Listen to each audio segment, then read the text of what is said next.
Hello students, कैसे हैं आप सब। आशा करती हूँ आप अच्छे होंगे और अच्छे से अपनी पढ़ाई कर रहे होंगे। मैं मोनिका रावत आपका स्वागत करती हूँ आईसीटी वर्चुअल क्लासरूम देहरादून। बच्चों, आज हम क्लास 12th का जो आपका सब्जेक्ट है फिजिक्स, उसका चैप्टर वेव ऑप्टिक्स को कंटिन्यू करेंगे। तो बच्चों, लास्ट लेक्चर में हमने वेव फ्रंट के बारे में पढ़ा था कि वेव फ्रंट होता क्या है। इसके बाद हमने हाइगन प्रिंसिपल को समझा था कि हाइगन का प्रिंसिपल आखिर क्या कहता है। इसके बाद हमने जो है हम देख रहे थे किस तरीके से जो आपकी वेव फ्रंट होती है उससे किस तरीके से रिफ्लेक्शन यानी परावर्तन होता है। आज हम जो आपका वेव फ्रंट है या वेव्स है उसके थ्रू रिफ्रैक्शन किस तरीके से होता है और रिफ्रैक्शन के जो लॉज हैं जैसे कि आपका स्नेल लॉ है उसको हम प्रूव करेंगे। तो बच्चों, अब हम चलते हैं अपने स्मार्ट बोर्ड की तरफ।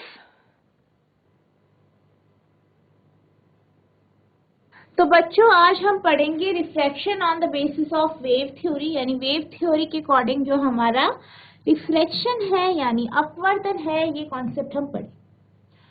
तो आप देख सकते हैं हमने क्या माना है कि एक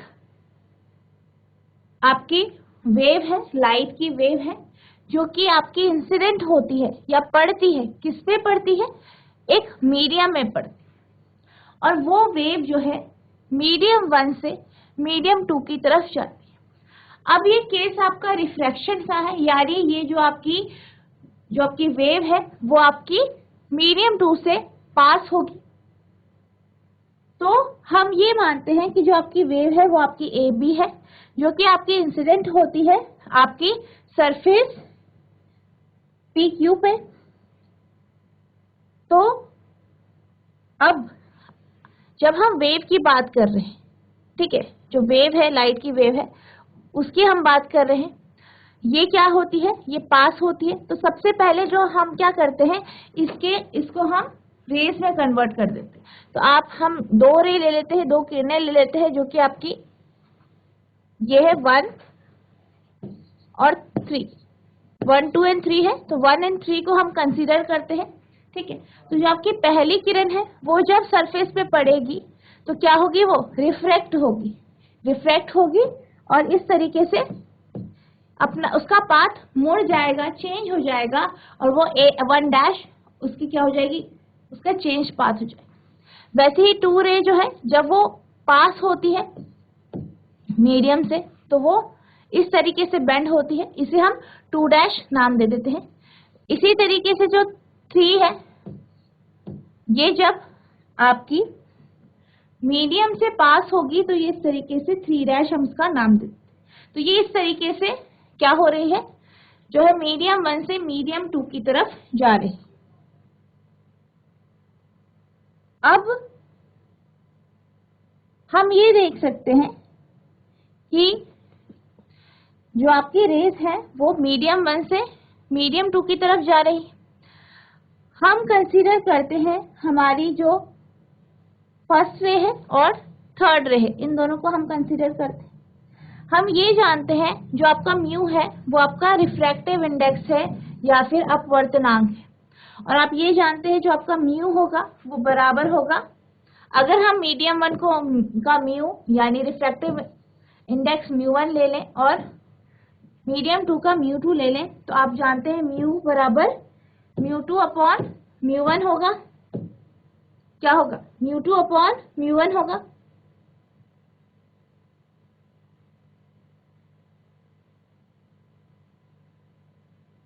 ठीक है, म्यू 2 अपॉन आपका म्यू 1 होगा। अब हम क्या करते हैं, हम ये मानते हैं कि जो आपकी लाइट है वो ट्रैवल कर रही है, ठीक है। तो पहले वो किस स्पीड से ट्रैवल करी है? v1 स्पीड से वो ट्रैवल कर रही है। जब वो मीडियम 2 पे गई वो v2 स्पीड से अब ट्रैवल करने लगी, ठीक है। अब हम ये जानते हैं कि जो आपका म्यू है वो आपका क्या होता है? c अपॉन v होता है, यानी म्यू 1 के लिए c अपॉन v1 होगा और म्यू 2 के लिए आपका c अपॉन v2 होगा। अब अगर हम म्यू की बात करें तो म्यू के लिए आपका म्यू 2 अपॉन म्यू 1 यानी म्यू2 की वैल्यू कितनी है, c अपॉन v2, और म्यू1 की वैल्यू आपकी कितनी है, c अपॉन v1। c1 से c1 कैंसिल हुआ, यानी म्यू की वैल्यू आपकी v1 अपॉन v2 आ गई। तो ये हमारा क्या आ गया, रिफ्रैक्टिव इंडेक्स आ गया, ठीक है, यानी अपवर्तनांक आ गया।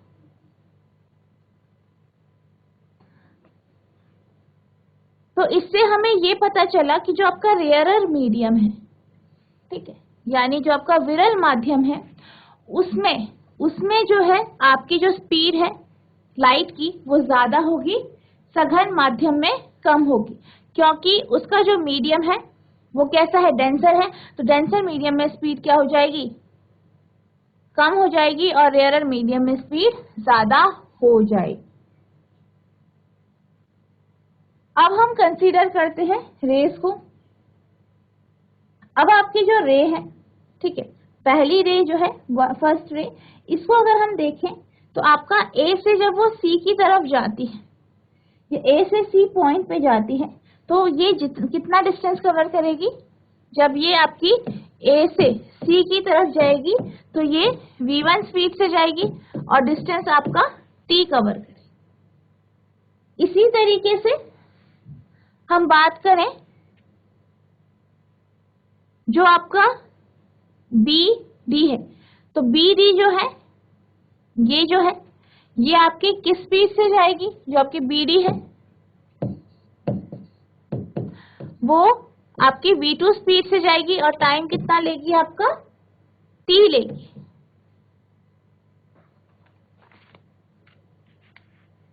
समय दोनों सेम समय लेंगे t, और स्पीड दोनों की बदलेगी। अब क्योंकि हम स्नेल्स लॉ को प्रूव करना चाहते हैं, तो अब हम क्या करते हैं, हम रेशियो लेते हैं साइन आई और साइन आर का। आप ये जानते हैं जब ये पूरा का पूरा वेव फ्रंट इस मीडियम में इंसिडेंट हो रहा है, जो आपका ये मीडियम 2 है, माध्यम 2 है, इसमें क्या हो रहा है, अपतित हो रहा है, तो इसका जो अपतन कोण होगा वो आपका एंगल आई होगा। और इसी तरीके से जब ये इस मीडियम से पास हो रहा है तो एंगल आर जो है आपका रिफ्रैक्टेड एंगल है, यानी अपवर्तन कोण है, जो कि ये आपका वेव इस मीडियम से बना है। अब हम क्या करते हैं, हमें साइन आई और साइन आर लेना है, तो इन दोनों ट्राइंगल को, यानी ए बी डी और ट्राइंगल ए सी डी, इन दोनों को हम लेंगे और इसमें हम साइन की वैल्यू निकालेंगे, यानी साइन आई और साइन आर की वैल्यू हम निकालेंगे। तो हम सबसे पहले लेते हैं आपका जो ट्राइंगल है, इन ट्राइंगल, पहला ट्राइंगल आपका ऊपर वाला हम लेते हैं ए बी डी।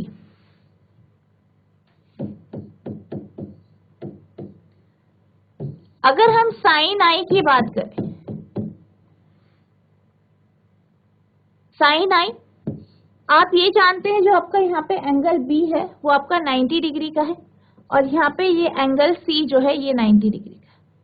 तो साइन आई जो होगा आपका, ये आपका B D upon A D होगा।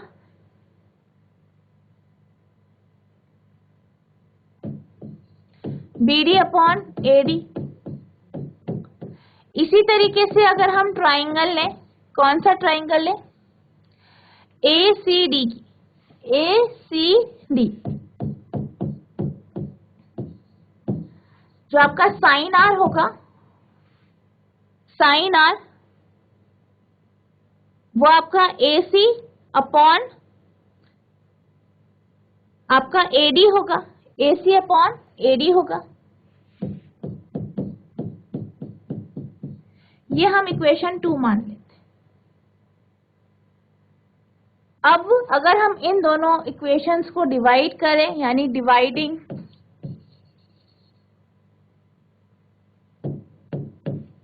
1 and 2, क्या आ जाएगा आपका, sine I upon sine R बराबर आपका B D upon A D into upon आपका A C upon A D, B D upon A D upon AC upon AD, यानी आपका आ जाएगा sine I upon sine R बराबर BD upon AD into आपका AC upon AD। इस तरीके से हम ले लेंगे, ये दोनों आपका क्या हो गया, कट गया, यानी sine I upon sine R BD upon AC आ गया। ये आपकी इक्वेशन नंबर 3, ठीक है, ये आपकी इक्वेशन 3 आ गई। अब हमने क्या पढ़ा था कि जो BD है वो आपका V2 इंटू T है और AC आपका V1 इंटू T है। AC आपका क्या है, V1 इंटू T, और ये आपका V2 इंटू T है, जो कि आपका बराबर है sine I upon sine R।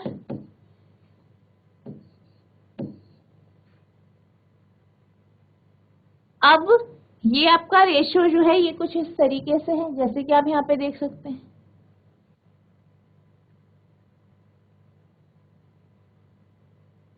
अब इसमें आप जानते हैं T से T कैंसिल हो जाएगा, यानी जो आपका साइन I है अपॉन साइन R है वो बराबर हो जाएगा V2 अपॉन V1 के।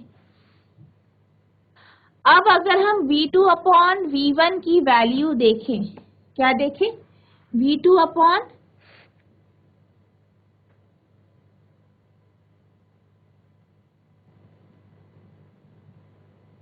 तो आप यहाँ पे देख सकते हैं sine I upon sine R आपका V2 अपॉन V1 आया है।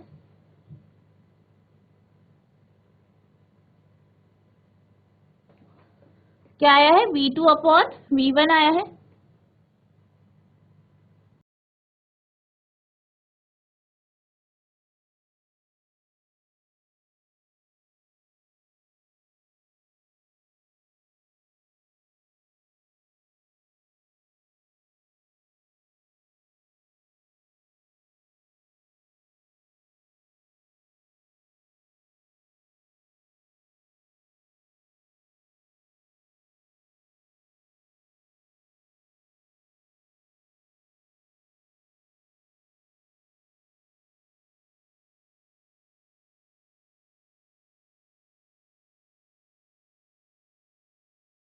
अब जैसे कि आप यहाँ पे देख सकते हैं, हमने sine I upon sine R की वैल्यू ली है, जो कि हमारी BD अपॉन AC आई है। क्या आई है, BD अपॉन AC आई है। तो जब हम इसकी वैल्यू रखेंगे तो हमारे पास आ जाएगा V1 इंटू T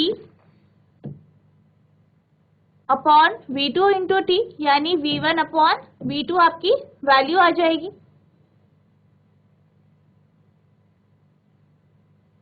और ये वैल्यू आपकी किसके बराबर है, आपकी म्यू के बराबर है। आप यहाँ देख सकते हैं इसकी वैल्यू आपकी म्यू के बराबर है, यानी जो आपकी साइन I है अपॉन साइन R आएगा वो बराबर आपका म्यू के आ जाएगा। तो इस तरीके से हम स्नेल्स लॉ को हमने डिफाइन कर दिया है। ये क्या आ गया, आपका स्नेल लॉ आ गया है।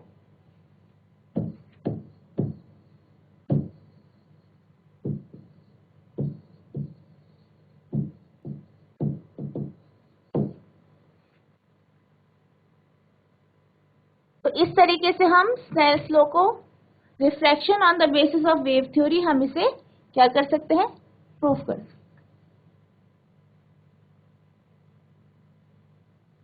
अब हम बात करते हैं behaviour of a prism lens and spherical mirror towards wave front या प्लेन वेव फ्रंट, यानी प्रिज्म लेंस और स्फेरिकल मिरर पे जो वेव फ्रंट होता है, प्लेन वेव फ्रंट, वो किस तरीके से बिहेव करता है ये हम देखेंगे। तो हम ये कंसीडर करते हैं कि एक प्लेन वेव फ्रंट है जो कि ट्रैवल कर रहा है, ठीक है। तो हम ये मानते हैं कि ये जो आपके पास आप यहाँ पे देख सकते हैं, ये आपका वेव फ्रंट है जिसे हम KB नाम देते हैं, और ये वेव फ्रंट यहाँ से ट्रैवल कर रहा है, ठीक है। अब ये हम पॉइंट A और B को अगर हम कंसीडर करें, A और A' को अगर हम कंसीडर करें, तो जो आपकी वेव फ्रंट है उसका जो ये हिस्सा है, ऊपर का हिस्सा है, ये ट्रैवल करेगा इस तरीके से और ये रेयरर मीडियम में ट्रैवल कर रहा है। ठीक है, ये रेयरर मीडियम में करा और ये आपके पास हल्का सा क्या आ गया, डेंसर मीडियम थोड़ा सा और फिर रेयरर मीडियम। ठीक है, अब हम बात करें पॉइंट ए डैश की, तो ये पहले क्या हो रहा है, आपका रेयरर मीडियम में ट्रैवल कर रहा है, फिर ये काफी देर तक डेंसर मीडियम में ट्रैवल किया इसने, फिर ये रेयरर मीडियम में ट्रैवल करता है। और हम ये जानते हैं, आप जानते हैं, जब आप रिफ्लेक्शन पढ़ रहे थे हमने क्या देखा था कि जब भी कोई लाइट रे या प्रकाश की जो किरणें होती हैं वो जब डेंसर मीडियम यानी सघन माध्यम से ट्रैवल करती है तो उसकी स्पीड क्या हो जाती है, कम हो जाती है। स्पीड क्या हो जाती है, कम हो जाती है। किसमें, डेंसर मीडियम में। वहीं हमने देखा कि स्पीड ज्यादा होती है किसमें, आपके रेयरर मीडियम यानी विरल मीडियम में या विरल माध्यम में। तो आप देख सकते हैं कि जो ये वेव फ्रंट है इसका जो ए डैश वाला पार्ट है इसने जो है डेंसर मीडियम जो होता है आपका सघन मीडियम है, सघन माध्यम है, उससे ये ज्यादा ट्रैवल किया। इसका कारण, इसका मतलब ये है कि जो इसकी स्पीड है इस पोर्शन में जब ये प्रिज्म से ट्रैवल करती है इसकी स्पीड कम हो जाएगी। वहीं हम बात करें ए की, तो ये इस पे जब ये ट्रैवल कर रहा है इसकी जो दूरी है बीच में थोड़ा सा ऐसा हिस्सा आया है जो कि आपका डेंसर मीडियम का था। मैक्सिमम इसका जो हिस्सा है वो आपका रेयरर मीडियम में ट्रैवल कर रहा है। तो जब ये ज्यादातर हिस्सा इसका रेयरर मीडियम में ट्रैवल हो रहा है तो ये ज्यादा डिस्टेंस ट्रैवल करेगा क्योंकि इसकी स्पीड ज्यादा होगी किसके कंपैरिजन में, ए डैश के कंपैरिजन में, क्योंकि ए डैश ने डेंसर मीडियम में काफी ट्रैवल किया है। तो इसका मतलब ये है कि जब ये वेव फ्रंट जो होगा नीचे से ये इस पॉइंट में होगा और ऊपर से ये थोड़ा दूरी पे होगा, यानी जो वेव फ्रंट इस प्रिज्म से बाहर निकलेगा वो तिरछा वेव फ्रंट होगा, कुछ तिरछी होगी उसकी जो शेप होगी, यानी आपको जो वेव फ्रंट मिलेगा कुछ इस तरीके से मिलेगा। ये आपका क्या है, प्रिज्म है। ठीक है, यहाँ से एक रे ऑफ लाइट जो है हम ये मानते हैं ये वेव फ्रंट है, ये जा रहा है जो कि आपका क्या है, आपका के है।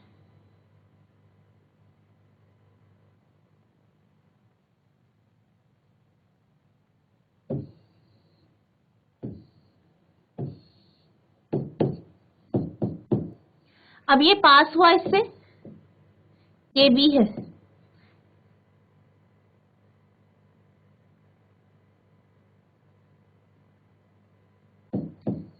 ये इससे पास हुआ, प्रिज्म से पास हुआ, तो ये ऊपर वाला जो है ये ज्यादा डिस्टेंस ट्रैवल कर देगा और ये जो है कम डिस्टेंस ट्रैवल कर देगा, यानी ये इस तरीके से हो जाए।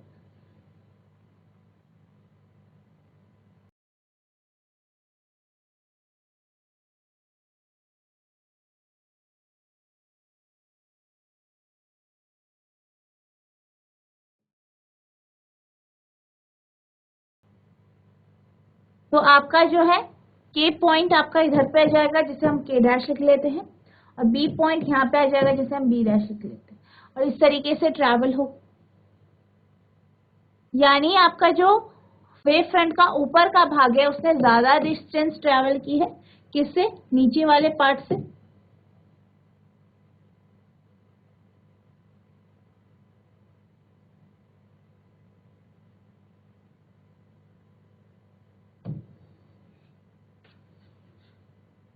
यानी consider a plane wave passing through a thin prism, आप एक पतला जो है प्रिज्म से किसी प्लेन वेव फ्रंट जो है उसे पास कराएंगे, ये समझेंगे कि वो पास हो रहा है।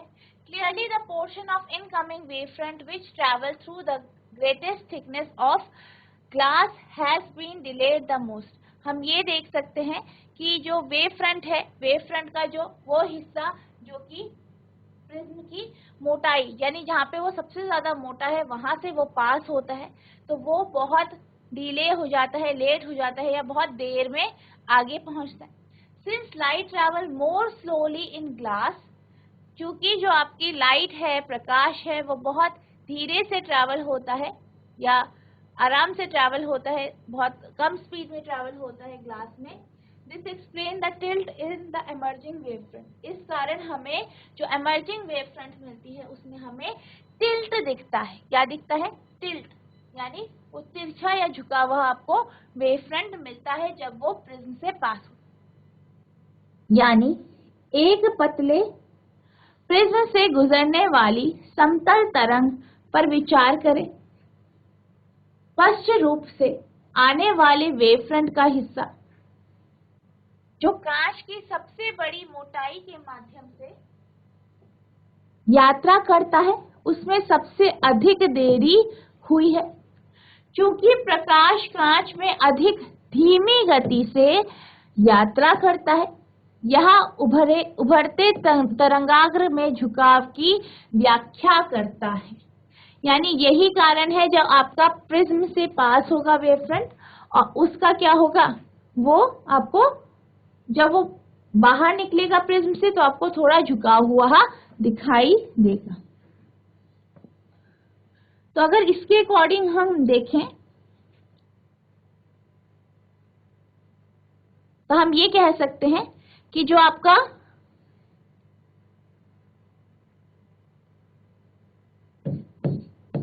KA प्लस AK डैश है,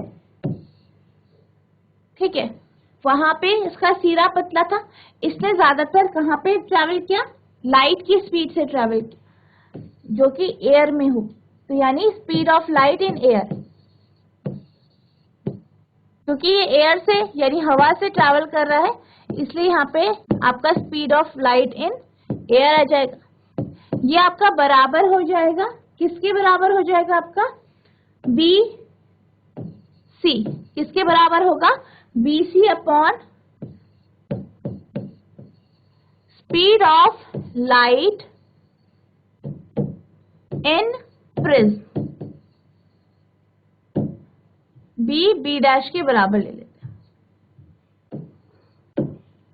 तो ये इसका रेशियो आ जाएगा कि जो आपका ये डिस्टेंस है, इसका स्पीड ऑफ लाइट से जो रेशियो होगा वो इस डिस्टेंस के रेशियो के किसके साथ? आपके स्पीड ऑफ लाइट से हो। और पहले केस में जो ऊपर वाला वेव फ्रंट का जो ऊपरी हिस्सा है, वो लाइट की जो स्पीड है वो किस में है? एयर में है, एयर में बात कर रहे हैं। और जो प्रिज्म का नीचे का हिस्सा है वो हम speed of light in prism की बात कर रहे हैं, क्योंकि उसमें जो है आपका वो हिस्सा जो है वेव फ्रंट का वो ज्यादातर आपका प्रिज्म से या ग्लास से ट्रैवल हो रहा है। तो ये हमारा था वेव फ्रंट का जो बिहेवियर है जब वो प्रिज्म से पास होता है। अब हम बात करते हैं बिहेवियर ऑफ अ लेंस, यानी जब एक वेव फ्रंट लेंस से पास होता है तो उसका बिहेवियर कैसा होगा ये हम देखेंगे। तो आप मान लीजिए कि एक वेव फ्रंट चल रहा है जिसे हम AB नाम दे देते हैं, ठीक है। वो पास हो रहा है एक लेंस से। किससे पास हो रहा है? लेंस से पास हो रहा है, कुछ इस तरीके से। अब आप देख सकते हैं कि जो इसका पॉइंट A है, अगर हम इसको ये वाले पॉइंट को पॉइंट A लें, ये जब ट्रैवल करेगा, ये ट्रैवल कर रहा है इस तरीके से, ठीक है। और नीचे जो पॉइंट B है ये भी ट्रैवल करेगा और ये कुछ इस तरीके से ट्रैवल करेगा, इस तरीके से ये यात्रा करेगा, चलेगा। अब हम बीच में एक पॉइंट मान लेते हैं P या P1 मान लेते हैं। ये इधर से ट्रैवल करेगा और ये इस तरीके से ट्रैवल करेगा। अब आप ये समझ सकते हैं कि जो ये पॉइंट है जब ये इस लेंस से ट्रैवल करेंगे तो पॉइंट A और B आप देख सकते हैं ये आपके एयर पे ट्रैवल कर रहे हैं, यानी वायु या हवा जो है उसमें ट्रैवल कर रहे हैं। और अगर हम P1 की बात करें, जब P1 जब ट्रैवल करेगा इस लेंस से, तो आप देख सकते हैं कि ये सबसे ज्यादा आपके जो लेंस है उससे पास करेगा। अगर आपका P1 पॉइंट इधर आता है, मान लीजिए आपका पॉइंट ए इधर आ गया, पॉइंट P1 इधर आता है और पॉइंट बी आपका इधर आता है, तो आप देख सकते हैं कि जो आपका पॉइंट P है, पॉइंट ए जो है वो एयर से पास हो रहा है, पॉइंट P1 आपका लेंस से पास हो रहा है, लेंस की मोटाई से, उसकी जो थिकनेस है उससे पास हो रहा है। पॉइंट P जो है वो भी आपका एयर से पास हो रहा है। यानी क्या हो रहा है, P1 जो है वो लेंस से पास हो रहा है। लेंस क्या है, डेंसर मीडियम है, सघन माध्यम है, किससे, आपके एयर से। तो यानी जब वेव फ्रंट का P1 पॉइंट जो है, या वो पॉइंट जो लेंस से पास होगा, उसकी स्पीड कम हो जाएगी, उसकी स्पीड क्या हो जाएगी, कम हो जाएगी। वहीं अगर हम बात करें ए और बी पॉइंट की, तो ये आपके एयर से यानी वायु से ट्रैवल कर रहे हैं, तो इनकी स्पीड क्या रहेगी, ज्यादा रहेगी, क्योंकि ये क्या है, रेयरर मीडियम या विरल माध्यम से क्या कर रहे हैं, यात्रा कर रहे हैं।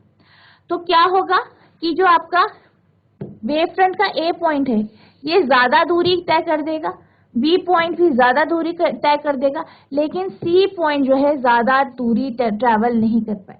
यानी तीनों का अगर हम टाइम से सेम ले लें तो क्या होगा, ए और बी ज्यादा दूरी ट्रैवल कर देगा, P1 पॉइंट ज्यादा दूरी ट्रैवल नहीं करेगा। और टी टाइम पे अगर A1 यहाँ पे है, ए यहाँ पे है, बी यहाँ पे है, तो सी यहाँ पे पहुंचेगा और आपका जो वेव फ्रंट आपको मिलेगा वो कुछ इस तरीके से कर्व मिलेगा, कुछ इस तरीके से कर्व्ड मिलेगा।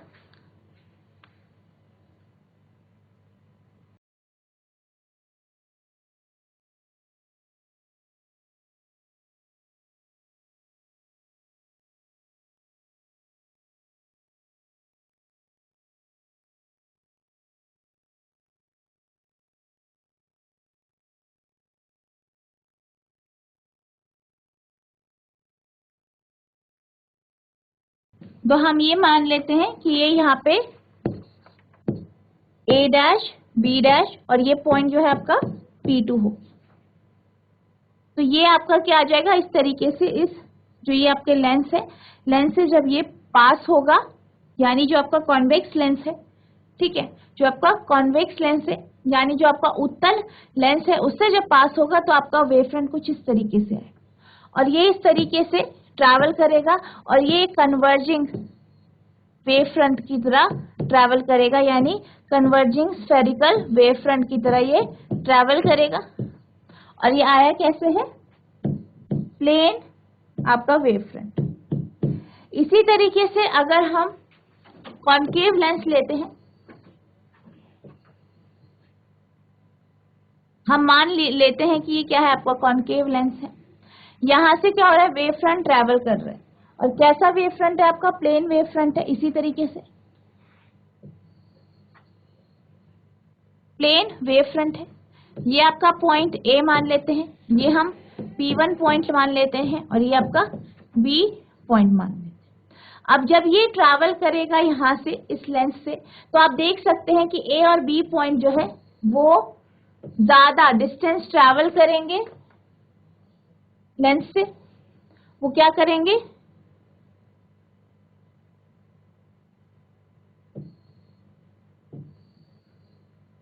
वो आपके लेंस से ज्यादा डिस्टेंस यानी ज्यादा दूरी क्या करेंगे, तय करेंगे, ज्यादा दूरी तय करेंगे, ठीक है, लेंस से। और जो आपका P1 पॉइंट है या P1 जो हिस्सा है वेव फ्रंट का, वो आपकी कम दूरी तय करेगा लेंस से।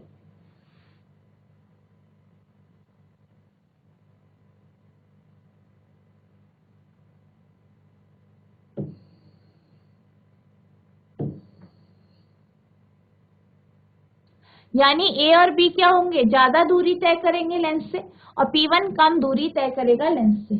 तो यानी कि जो आपकी ए और बी है, इनकी स्पीड क्या होगी, कम होगी, ठीक है, कम होगी। यानी जब ये इस पॉइंट पे पहुंचेगा, ए और बी इस पॉइंट पे पहुंचेंगे, तो आपका जो P है, क्योंकि वो कम, लेंस की जो है मोटाई जहां से वो ट्रैवल कर रहा है वो कम है, यानी वो ज्यादातर आपके रेयरर मीडियम यानी कि जो आपका विरल माध्यम है उससे ट्रैवल कर रहा है, तो यानी उसकी स्पीड ज्यादा होगी इन दोनों से, तो वो कुछ इस तरीके से ट्रैवल कर लेगा। तो जो आपका वेव फ्रंट इस केस में आएगा वो कुछ इस तरीके से निकलेगा।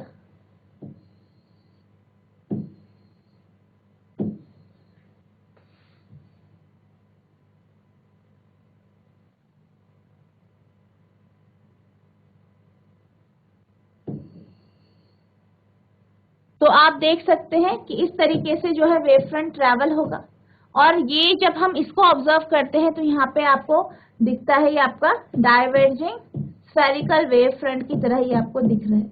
यानी जो आपका कॉनकेव लेंस है इसके लिए प्लेन वेव फ्रंट जो है वो आपका डाइवर्जिंग स्फेरिकल वेव फ्रंट की तरह जो है बिहेव करेगा यहाँ से पास होने के बाद। और जो आपका कॉन्वेक्स लेंस है इससे जब पास होगा आपका वेव फ्रंट तो वो कैसे रिएक्ट करेगा, आपका जो है कन्वर्जिंग स्फेरिकल वेव फ्रंट की तरह एक्ट करेगा।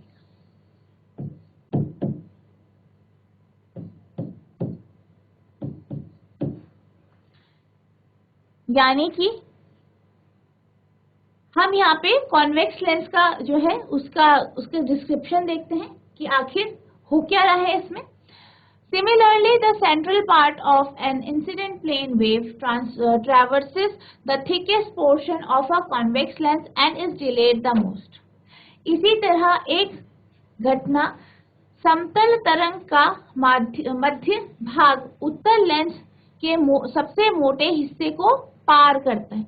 यानी जो आपका तरंगाग्र है यानी वेव फ्रंट है वो आपके जो उत्तल लेंस है, जो आपका उत्तल लेंस है कॉन्वेक्स लेंस है उसके मोटे हिस्से को क्या कर रहा है, पार कर रहा है।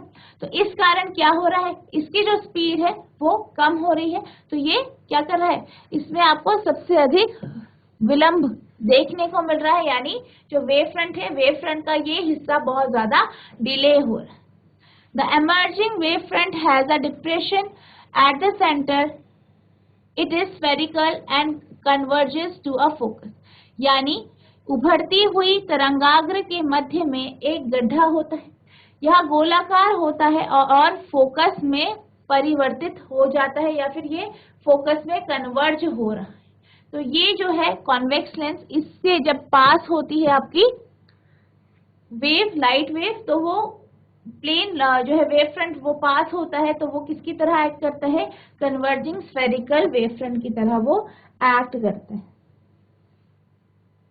यानी आप ये लिख सकते हैं इस केस में ax plus x a dash, जहाँ पे आपका जो ये है यहाँ पे ये इसे हम x मान लेते हैं और ये आपका क्या हो गया, आपका y हो गया, इसे हम y मान लेते हैं।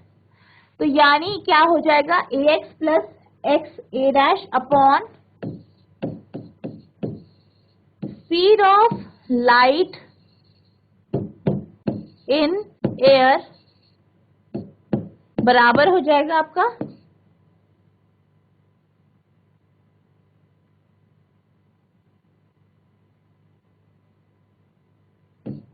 B y plus y b dash upon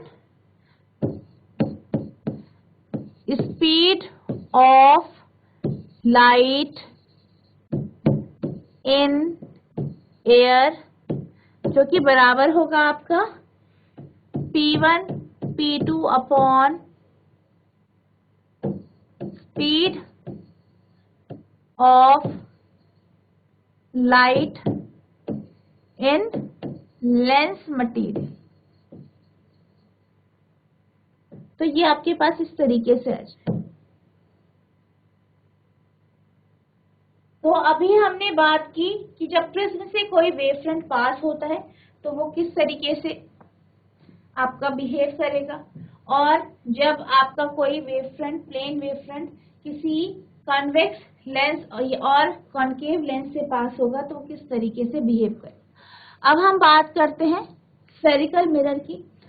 अगर हम स्फेरिकल मिरर की बात करें तो क्या होता है, आप ये सोच सकते हैं कि एक प्लेन वेव फ्रंट है जो कि एक स्फेरिकल मिरर या गोलीय मिरर, जो आपका गोलीय मिरर है उससे वो पास होता है।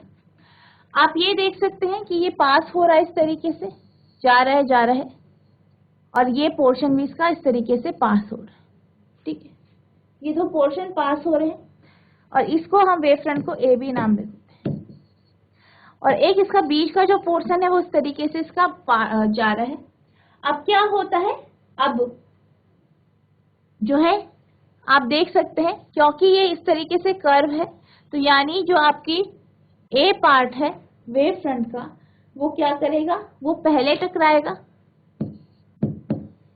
बी पार्ट पहले टकराएगा, और जो बीच का हिस्सा है, जो आपका बीच का हिस्सा है जिसे हम पी नाम ले लेते हैं, तो ये आपका लेट में टकराएगा इस मिरर से।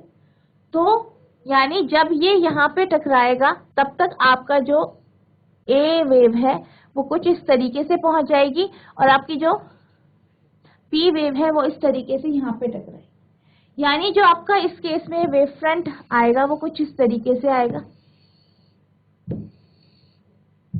तो बेसिकली ये क्यों हो रहा है, क्योंकि जो आपकी वेव फ्रंट है वो उसके जो अलग अलग पार्ट हैं वो अलग अलग टाइम पे आपका जो ये स्फेरिकल मिरर है इस पे स्ट्राइक हो रहे हैं।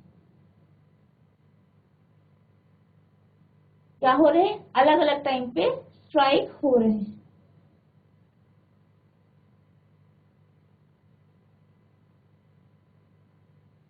तो ये आपका क्या आ गया, इस तरीके से आपका जो है वेव फ्रंट स्फेरिकल मिरर के लिए, और स्पेशली जो आपका कॉन्केव मिरर है इसके हम बात कर रहे हैं।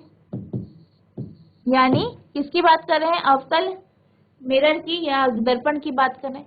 इसी तरीके से अगर हम उत्तल यानी कॉन्वेक्स मिरर की बात करें, उत्तल दर्पण की बात करें, तो इसकी जो है, इसकी जो आपकी सरफेस है वो रिफ्रैक्टिंग सरफेस कुछ इस तरीके से होगी और यहाँ से आपका एक प्लेन वेव फ्रंट जा रहा है।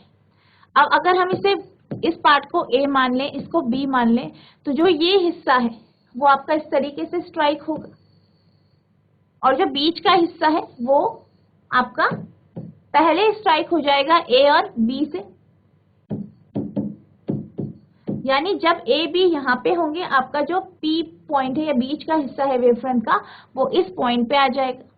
यानी कुछ इस तरीके से आपका वेव फ्रंट जो है वो बदल जाएगा और इस तरीके से जो है आपका जो है वेव फ्रंट है वो रिफ्लेक्शन के बाद, परावर्तन के बाद इस तरीके से मूव कर, तो इसका जो वेव फ्रंट आएगा कुछ इस तरीके से आएगा। तो ये बात करी हमने आपके अवतल और उत्तल लेंस की, सॉरी मिरर की, अवतल और उत्तल दर्पण की या मिरर की बात करें। यानी a concave mirror produces a similar effect. The center of the wavefront has to travel a greater distance before and after getting reflected when compared to the edges. यानी जो आपका कॉन्केव मिरर है, अवतल दर्पण है, उस पे भी आपको कुछ इसी तरीके का इफेक्ट दिखाई देगा। जो बीच का हिस्सा है वो क्या करेगा, वो ज्यादा डिस्टेंस ट्रेवल कर रहा है, वो ज्यादा दूरी ट्रेवल करेगा ऊपर और नीचे के जो वेव फ्रंट का हिस्सा है उसके कंपैरिजन में। तो इससे क्या होगा, अगर हम इसको कंपेयर करें तो आपके पास क्या आ जाएगा, एक कन्वर्जिंग स्फेरिकल वेव फ्रंट आ जाएगा। यानी अभी सारी गोलीय तरंगाग्रह आपका उत्पन्न होगा अगर आप इस केस की बात करें। वहीं अगर आप कॉन्वेक्स मिरर यानी उत्तल दर्पण की बात करें तो इसमें आपको क्या मिल जाएगा, आपका डाइवर्जिंग स्फेरिकल वेव फ्रंट मिलेगा। वहीं आपको कॉन्केव यानी आपके जो अवतल दर्पण है वहां पे आपको कन्वर्जिंग स्फेरिकल वेव फ्रंट आपको देखने को मिलेगा। तो इस तरीके से हम स्टडी कर सकते हैं, पढ़ सकते हैं बिहेवियर किसका, वेव फ्रंट का, जब वो प्रिज्म लेंस और आपके जो स्फेरिकल मिरर है, गोलीय दर्पण है, उनसे वो पास होता है।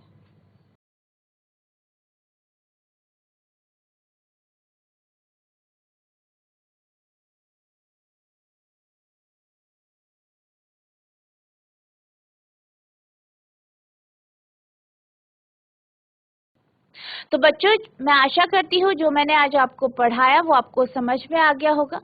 जो हमने रिफ्रैक्शन देखा, जो आपके वेव थ्योरी में उसका जो कॉन्सेप्ट हमने देखा वो आपको समझ में आ गया होगा, उसका डेरिवेशन आपको समझ में आ गया होगा।